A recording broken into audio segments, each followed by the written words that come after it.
প্রথম যিনি মানুষ তিনিই প্রথম নবী। আর যারা বলে যে মানুষ আসলে মানুষ না, বান্দর, আছে না একরকম লোকেরা, খুব বেশি শিখছে তো, শেখার চোটে বেশি শিখা ফেলাইছে, খুব বেশি বোঝে, এত বেশি বোঝে যে ওনাদের নানা যদি শিববাজি হয়, দাদা যদি ওরাং ওটাং হয়, আর বান্দরেরা যদি মামু হয়, খুব মজা লাগে। এতে কি কোনো আনন্দ আছে এই কথা বলে যে আমার পূর্বপুরুষ বান্দর ছিল? এতে কোনো আনন্দ আছে?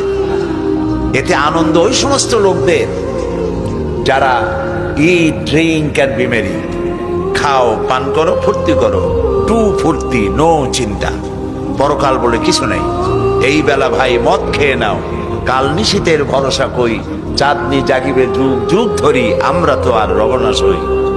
তো যারা এই পৃথিবীতে লাল পানি খাওয়ার অভ্যাস এবং বিভিন্ন ফুলের স্বাদ, নিত্য নতুন স্বাদ গ্রহণে যারা অভ্যস্ত, তারা তাদের মামু, দাদা, নানা যদি ওরাং ওঠাং, শিম্পাজি, বান্দরেরা হয়, ওদেরই আনন্দ হয়। কিন্তু এতে আমাদের কোনো আনন্দ নাই।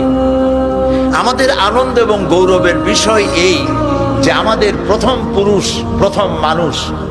প্রথম মানুষ হিসেবে আল্লাহ যাকে সৃষ্টি করেছেন তিনি হযরত আদম আলাইহিস সালাম, এবং তিনি মানুষ ছিলেন, এবং প্রথম যিনি মানুষ তিনি প্রথম নবী। সুবহানাল্লাহ। তাও তিনি গুনাহগার হিসেবে পৃথিবীতে আসেননি। কিছু লোকেরা বক্তৃতার মধ্যে বা বই লিখতে গিয়ে কথা বলেন যে তিনি যে একটি ভুল করেছিলেন জান্নাতের মধ্যে, সেই ভুলের কারণে আল্লাহ তাকে পৃথিবীতে নির্বাসিত করলেন এবং জাবালে রহমতে 300 বছর কানলেন, কানতে কানতে চোখের পানিতে গালের গোশত পয়সা হাড্ডি বাইর হয়ে গেল। তারপরে আল্লাহ তাআলা তার গুনাহ মাফ করলেন। এই কথাটা 100% ভুল, এটা সঠিক নয়। জান্নাতের ভেতরে বসেই তিনি তার ভুলের অনুভূতি তার মধ্যে সৃষ্টি হয়েছিল, ঠিক না? এ কোরআন শরীফে আছে। আল্লাহ বললেন আমি তাকে কিছু কালেমা শিখাই দিলাম। আমাদের পিতা আদম আলাইহিস সালাম জান্নাতের ভেতরে বসেই প্রস্তুতি নিলেন যে ভুল তো করছি, এখন মাপ পাওয়ার পথ কি?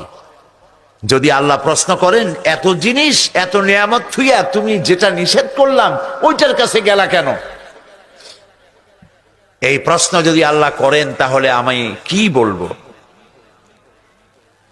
হযরতে আদম আলাইহিস সালাম তার ধারণা মতে যখনই আল্লাহ প্রশ্ন করলেন যে নিষিদ্ধ বৃক্ষের কাছে গেলে কেন, তিনি কোনো আর্গুমেন্টের কাছে যাননি, তিনি কোনো যুক্তির কাছে যাননি।